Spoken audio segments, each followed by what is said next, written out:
Hello दोस्तों, एक बार फिर आपका प्यारे channel Vishal neurotherapy and IBS की ओर में आपको स्वागत करता हूं। तो दोस्तों, एक बार फिर बताना चाहूँगा कि आईबीएस की सारी जांचें नॉर्मल, मगर फिर भी पेट खराब सही नहीं है।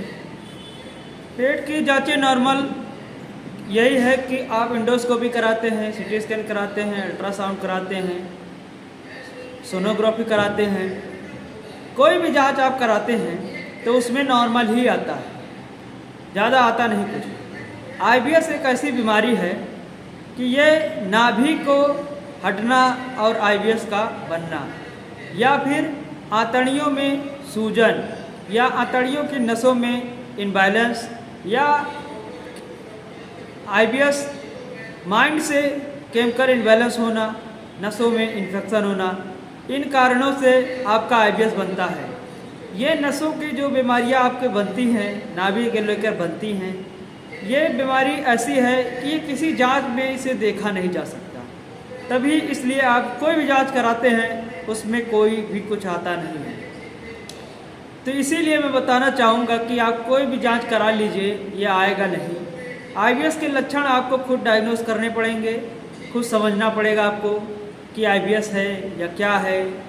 आईबीएस के मैं बताना चाहूँगा कि लक्षण यही है कि आपका पेट गुड़गुड़ गुड़ कर सकता है, खाली पेट फुलाओगे तो गुर्र गुर्र की आवाज़ आ सकती है। एब्डोमिनल एरिया, नाभि के ऊपर का एरिया पूरा टाइट रह सकता है, और आपका इसोफेगस में दिक्कत आ सकती है, खाना रिफ्लेक्ट कर सकता है, डकार आ सकती है बार बार। लेटरिन को लेकर आपको डायरिया हो सकता है, नाभि नीचे जाएगी तो डायरिया होगा, ऊपर आएगी तो कॉन्स्टिपेशन, दाएं बाएं जाएगी तो मिक्सचर और यूडीएफ आ सकता है।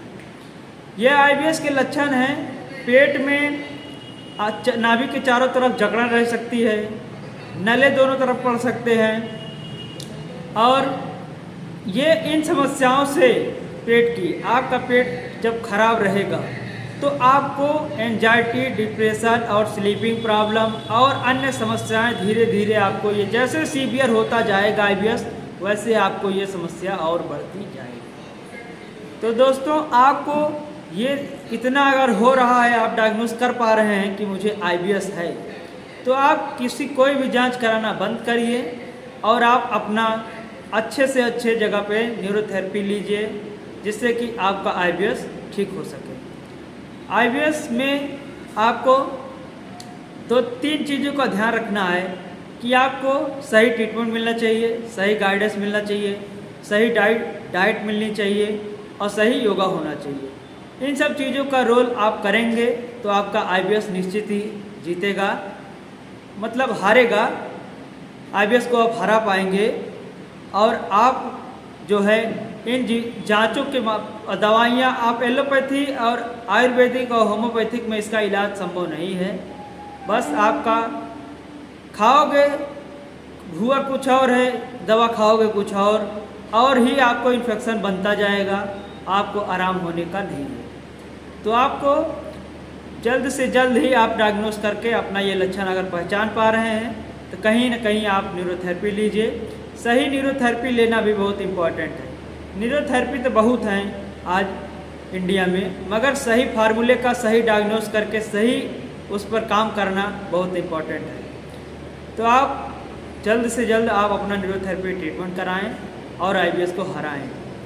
तो दोस्तों, इसीलिए आपको मैं बताना चाहूँगा कि नाभि को लेकर और आंतों में या पेट की नसों में जो इन्फेक्शन होता है, इनबैलेंस होता है, या गट एंड ब्रेन होता है इनबैलेंस, इसका जांच में संभव नहीं है। नसों को, किसी नस को आप जांच में नहीं कैप्चर कर सकते हैं, इसीलिए ये जांच में नहीं आता है, आपका पेट खराब रहता है। तो आप जल्द से जल्द अपना इलाज कराएं और जांचों वाँचों के चक्कर में मत पड़ें, दवा चूर्ण के चक्कर में मत पड़ें, इनसे कुछ नहीं होने वाला है। आपको जल्द से जल्द निकलना है, तो आपको न्यूरोथेरेपी ट्रीटमेंट कराना है। तो दोस्तों, मैं इतना बताना चाहूँगा। आज मिलता हूँ एक और नई वीडियो में, तब तक के लिए धन्यवाद।